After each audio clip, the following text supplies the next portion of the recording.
ভাষণত অসম চৰকাৰে হাতত লোৱা কিছুমান পৰিকল্পনাৰ কথা আনিছে আৰু কৰি যোৱা কিছুমান কাম উল্লেখ কৰিছে।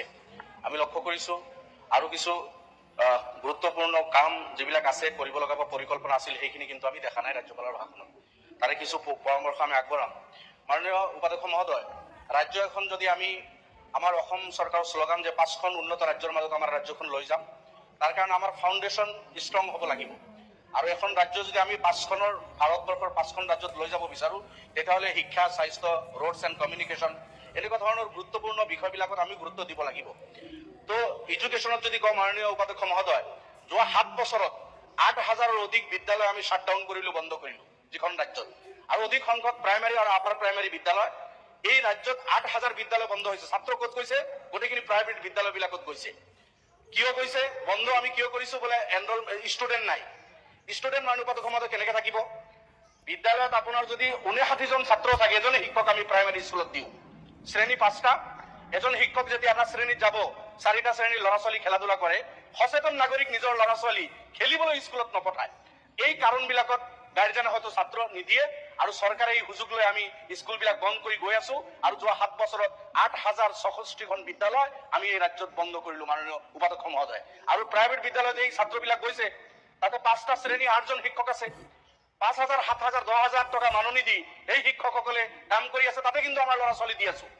কিন্তু চৰকাৰে বহুত হ্যান্ডসাম স্যালাৰি দিও শিক্ষক নিযুক্তি দিয়াৰ পিছতো পৰ্যাপ্ত শিক্ষক নথকাৰ কাৰণে, 5টা শ্ৰেণীৰ কাৰণে এজন শিক্ষক দিয়াৰ কাৰণে, এই ৰং পলিচিৰ কাৰণে আমাৰ বিদ্যালয়বিলাক ৰখাতলৈ গৈ আছে। আমি বন্ধ কৰিব ধৰিছো। এনেকুৱা যদি হয়, এটা সময়ত গৈ আৰু 8,000 বন্ধ হ'ব।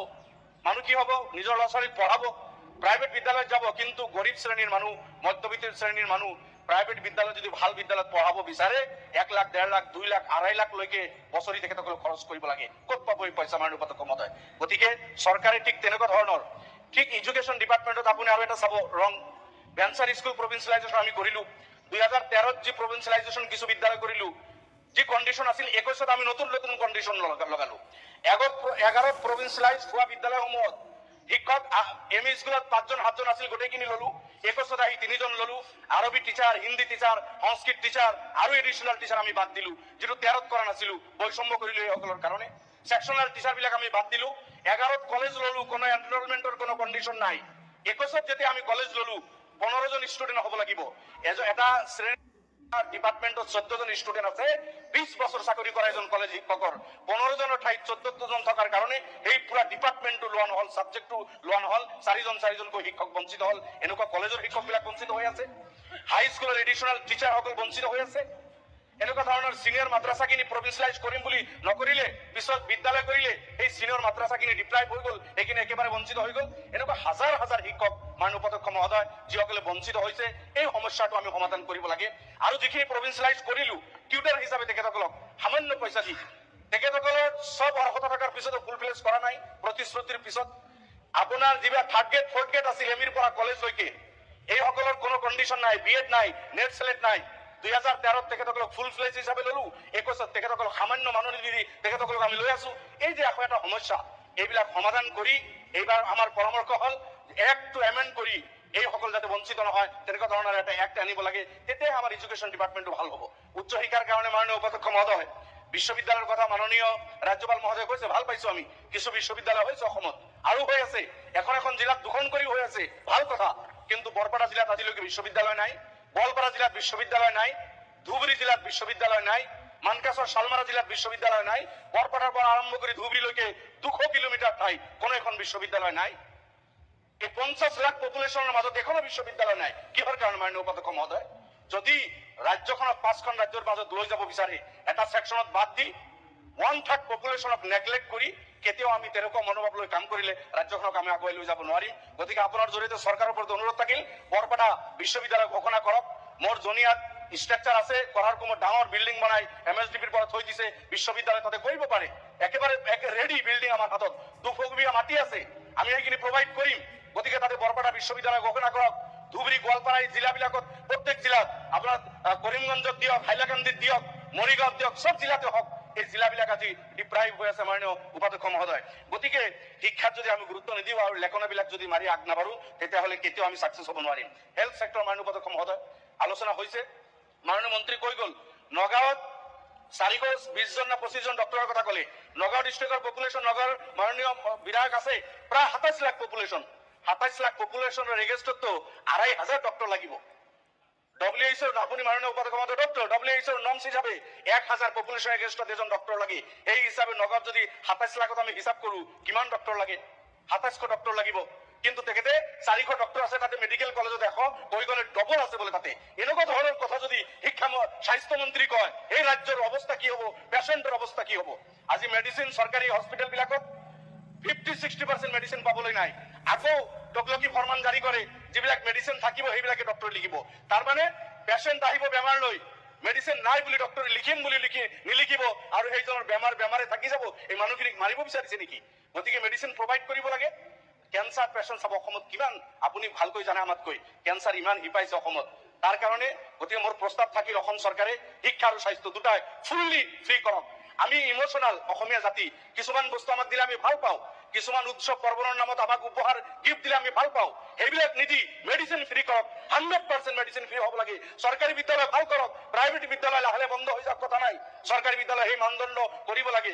সেই নকৰি 50% মেডিচিন নাই, কেঞ্চাৰ পেচেণ্ট টোটালি ফ্ৰী ট্ৰিটমেণ্টৰ ব্যৱস্থা তেখেতসকলৰ কৰিব লাগে। মোৰ ওচৰত এজন শিক্ষক কেঞ্চাৰৰ ট্ৰিটমেণ্ট কৰি আছে, কেমো লৈ আছে 7 লাখ টকা। 7 লাখ টকা এটা কেমোত লাগে। চবে বাচিব বিচাৰে, তেনেকুৱা উন্নত মানৰ চিকিৎসা ওলাইছে 12টা। 7 কিমান লাখ টকা তেখেতে খৰচ কৰিলে, মাটি বাৰী বিক্ৰী কৰি চাকৰি বন্ধ কৰি চাকৰি কৰে বুলিহে অলপ কৰিব পাৰিলে তেখেতে। দুখীয়া মানুহে গৰু ছাগলী বিক্ৰী কৰি তাৰ পিছত কি হ'ব? ভগৱান ভৰসা হৈ মৃত্যুৰ মুখত পৰি থাকিব লাগিব। গতিকে মাননীয় উপাধ্যক্ষ মহোদয়, এইটো আমাৰ এই চাকৰিয়াল যাতে ৰিএম্বাৰ্চমেণ্ট নহয় নেকি? কোনটো চাকৰি যিজনে কৰিছে এইটো ৰিএম্বাৰ্চমেণ্ট নহয় নেকি তেখেতৰ? শিক্ষকৰ নাই আৰু থাকিলেও সামান্য। তো মাননীয় উপাধ্যক্ষ মহোদয় ডক্টৰ লাগে। মোৰ সমষ্টিত এটা মডেল হস্পিটেল চান্দমামা, কমচে কম 8জন ডক্টৰ হ'ব লাগে। কোনোদিন 2জনতকৈ বেছি ডক্টৰ নাই, কেতিয়াবা আকৌ এজন হয়। গতিকে হস্পিটেল বিলাকত ডক্টৰ নাই, ষ্টাফ নাৰ্ছ নাই। মোৰ কলকাতা চিভিল হস্পিটেলত 32 জন নাৰ্ছৰ প্ৰয়োজন, কিন্তু নাই, আমি বিচাৰিও নাপাওঁ। এইবিলাক কথা গোটেই অসমত চৰ চাকৰি বিলাকত যদি যায়, বাগানত যায়, ডক্টৰৰ অভাৱ, নাৰ্ছৰ অভাৱ, ষ্টাফৰ অভাৱ। বাগান অঞ্চল বিলাকত স্কুল টিচাৰ এপইণ্ট কৰা হয়, স্কুল বিল্ডিং বহুত ধুনীয়া বনাইছে, কিন্তু তাত টিচাৰ আছে নাই এইটো লক্ষ্য কৰিব লাগিব। টিচাৰে তাতে জইন কৰা নাই, কিয় কৰা নাই, সেই খবৰখিনিও ৰাখিব লাগিব। গতিকে চৰ চাকৰি বাগান অঞ্চল বিলাকত অকল স্কুল বিল্ডিং কেইটাৰ নামে এডুকেশ্যন নহয়, হস্পিটেল বিল্ডিং, মেডিকেল কলেজৰ এই বিল্ডিঙৰ নামে হেল্থ নহয়।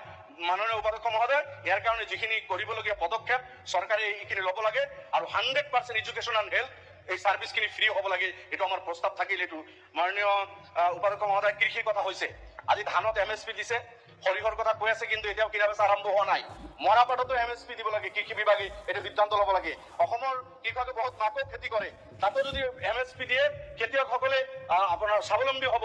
আলু খেতি অসমত বহুত হয়, তাৰ ওপৰত MSP নিৰ্ধাৰণ কৰিব পাৰে। এনেকুৱা আৰু বহুকেইটা সামগ্ৰীৰ ওপৰত MSP নিৰ্ধাৰণ কৰি বিজেপিৰ যিটো শ্লোগান দুগুণা কৃষকৰ আয় কৰিব লাগে, তাৰ কাৰণে এনেকুৱা ধৰণৰ পদক্ষেপ ল'ব লাগিব। কিন্তু কৃষি বিভাগ যিবিলাক বীজ বা যিখিনি সহায় কৰে সময়ত গৈ নাপায়, খেতি বাতি মানুহে লগাৰ পিছত গৈ সেই মৰা বীজবিলাক বা সেই বস্তুবিলাক পুলিবিলাক তাত গৈ পায়। এইবিলাক বস্তুৰ ওপৰতো গুৰুত্ব নাই। যে নহওক, এই চব বস্তুৰ ওপৰত লক্ষ্য ৰাখিব লাগিব। মাননীয় উপাধ্যক্ষ মহোদয়, গৰাখহনীয়া অসমৰ ডাঙৰ এটা সমস্যা হয়। যোৱা 2-3 বছৰৰ পৰা গৰাখহনীয়াৰ ওপৰত বা মাথাউৰিৰ ওপৰত ভালেখিনি কাম হৈছে, কিন্তু গৰাখহনীয়াগ্ৰস্ত মানুহৰ পাৰ্মানেণ্ট ছেটেলমেণ্টৰ কাৰণে কোনো ব্যৱস্থা নাই। এই গৰাখহনীয়াগ্ৰস্ত মানুহখিনি চিনাক্ত কৰি তেখেতসকলক লেণ্ড প্ৰভাইড কৰি পাৰ্মানেণ্ট তেখেতসকলক ৰিহেবিলিটেশ্যনৰ ব্যৱস্থা কৰা, এইটো বহুত ডাঙৰ এটা মাননীয় উপাধ্যক্ষ মহোদয় মই শেষ কৰিম। এইখিনি আছে সংখ্যালঘু ডেভেলপমেণ্টৰ কথা। মাননীয় ৰাজ্যপাল মহোদয় ইয়াতে যিখিনি কৈছে, সংখ্যালঘুৰ কাৰণে কোনো একো উন্নতৰ কথা তাতে কোৱা হোৱা নাই। আজি MSDPৰ পৰা দিল্লীৰ পৰা আহে, সেই পইচাখিনি UC দিব পৰা নাই বুলি পইচা দিল্লীৰ পৰা বন্ধ, পইচা দিল্লী ৰেডি, দিল্লী পইচা দিব বিচাৰে, আমি ৰাজ্যখন আনিব পৰা নাই। 1000 কোটি 2000 কোটি টকা আমি আনিব পাৰিম, কিন্তু UC কিয় দি থকা হোৱা নাই, এই কথাখিনি কিন্তু চৰকাৰে গুৰুত্ব সহকাৰে লোৱা নাই আৰু সেই কামখিনি কৰা নাই। মই আৰু এটা পইণ্টৰ ওপৰত কৈ শেষ কৰিম। মাননীয় উপাধ্যক্ষ মহোদয়, লেণ্ড অসমত বসবাস কৰা প্ৰত্যেকজন ভাৰতীয় নাগৰিক লেণ্ডলেছ মানুহ মাটি পাব লাগে, কিন্তু বসুন্ধৰা 1, 2, 3 চলি আছে। তাতে আমি লক্ষ্য কৰিছো কিছুমান ছেকশ্যনৰ মানুহক ডিপ্ৰাইভ কৰি থকা হৈছে। সংখ্যালঘু মানুহে আজি মাটি পোৱা নাই।